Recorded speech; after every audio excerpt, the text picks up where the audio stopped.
Well, good morning, good evening, everybody, wherever you are. It's Connor. We're back with the Rumour Mill. What is going on? Hope you're all doing fantastically well. We're speaking today about transfer rumours. We're speaking today about ownership as well at Leeds United. We're speaking today about injuries and suspension. Stay with me throughout this, everybody. Let's get into it, shall we? But before we do, everybody, stop. I need you to do a couple of things for me. Like the video. Make sure you comment in your thoughts as well throughout the video. Really interested to hear what you guys think. The interaction, the engagement is fantastic at this moment in time. Get your comments in. I read every single one. And as always, everybody, this video is sponsored by IPM Group UK. Make sure you keep all of your CCTV needs and security needs within the Leeds United community. First link in the description below. Also, everybody, there are loads and loads of prizes, especially leading up to Christmas, on football prizes. The link is in the description. Make sure you check it out. As well, everybody, finally, we have merchandise available all for your Christmas get-togethers. We've got Tanaka bits, we've got One Leeds bits, we've got Joseph bits, we've got Peru bits, all in the link in the description below. Make sure you check that out back for. And Patreon, everybody, I'm just going to guide you to that as well.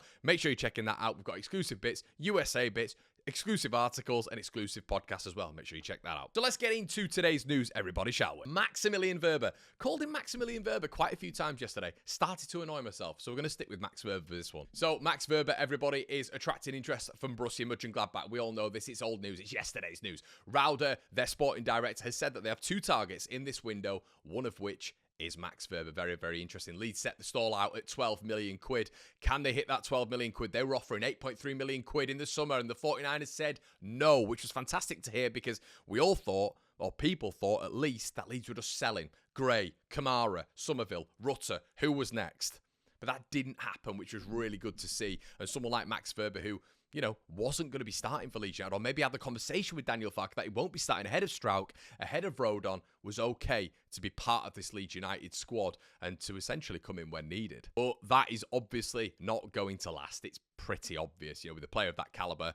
Played for Austria in a European competition very recently, has obviously played for Borussia Mönchengladbach as captain and was rated in their top 3 players last season. It's not going to be something of which Leeds United can continue unless we go to a back 3, which will not happen. So the likelihood is Wöber is going to be sold in January, and the beauty about that is Leeds can bring in some capital. If we can bring in 12 to 15 million capital, we can utilise that. Who for? Potentially a central attacking midfielder. And we spoke yesterday about James McAtee, Fabio Carvalho. If you want a bit of bonus bits, everybody, make sure you check out that video from yesterday. But yeah, there is another club in the race, RB Salzburg. And we're going to get into some RB news in just a little bit. But isn't that interesting? Isn't that interesting? Will negotiations be a bit smoother? Will the transaction be a bit smoother? Could Leeds do them a deal a little bit less for Max Wöber? I don't know. I don't know how it works. But all we know right now is RB are an operational arm at Leeds United. So it shouldn't impact proceedings whatsoever. And if Leeds can sell for a little bit more money to Borussia Mönchengladbach, let's do that. But maybe Wöber is pushing that move. Salzburg, everybody, are now in the picture. So wait and see what happens in January. A bidding war? Yes, please. Another bit of news, everybody. Dan Plumley, football finance expert, is speaking on Rasmus Kristensen and believes that Leeds United are going to have to reduce their fee, or what they expect for Rasmus Kristensen. Now, Dan Plumley, what are you talking about? Not for me, mate. Listen, I don't care about what structure and what sort of empathy we have towards Rasmus Kristensen and him going out and playing football. I'm not about that, mate. We need to sell this guy for the value that we can sell him for. We know Rasmus wanted to join Midtjylland. We know he wanted to join pretty much any club who came in for him. That was all the rumours in the summer. He just wanted out of Leeds United, which is absolutely fine by me. If you want to leave Leeds, were you ever good enough anyway? Not in my opinion. We're constant with that. Listen, I thought he was stuck in the mud. I think what we've got right now is a more fluid footballer at the back in Jadon Bogle, and I'm more than happy with that. But apparently, listen, Frankfurt might not be willing to match the valuation. What is it with these German clubs and not meeting the valuation? But negotiation is going to be hard. We all know that. But Rasmus is doing really well at Frankfurt. Frankfurt are doing really well as well. So listen, I was in Miami and I was hearing their sporting director talk about their monetary income and how they're able to profit from that and then put it onto players who they value. And also, they're I think it's one of the top 20, 25 clubs when it comes to income per year, commercial income per year. You wouldn't expect that with Frankfurt, but they've got a very decent portion of cash. So Leeds United should be playing hardball, but listen, everybody, any transfer is better than no transfer, and that's how Leeds United might be looking at it. Okay, Abu Adams. Who is that, everybody? He's a Derby County player, and Derby County might be without him this weekend. Or I should say they will be without him this weekend. He's got his 5th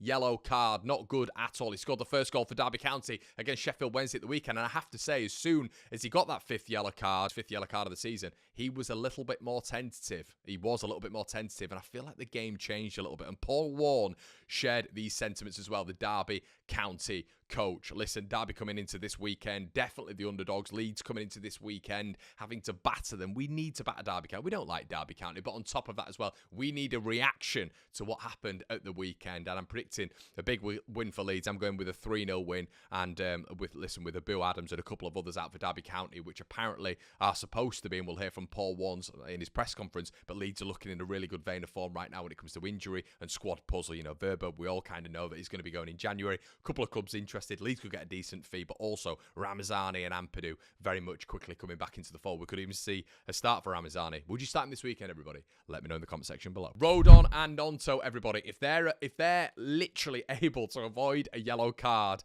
this weekend, it will be fantastic for Leeds United because it resets. It means that they can't get to that period of which they hit 5 yellow cards and then they're going to be suspended. It means that it will all reset once again. So if they avoid yellow cards this weekend, which they've got to be smart about it, Gnonto, please don't be petulant. And Rodon, no last-ditch tackles because the referees in this division will just pull out those yellow cards. And no petulance as well, please. If they avoid that, it resets. More good news for Leeds United. Little sentiment on Raphinha, everybody. He has surpassed 70 goals and assists since Leeds United exit in 108 games for Barcelona. A little homage to our Brazilian superstar who we started his progress. Ren didn't.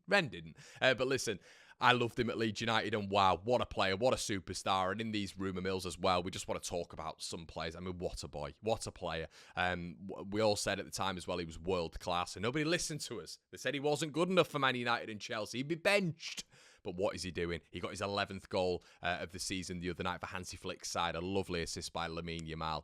And what a player, man. I wish we'd have seen him just for a little bit longer. As well, everybody, I said we'd bring you back to Red Bull now. Red Bull are on the verge of acquiring Paris FC for 75 million quid. They have a 10.6% stake, and their other shareholder is the Arnold family. Now, the Arnold family are worth a lot of money. One of them is the 5th richest man in the world.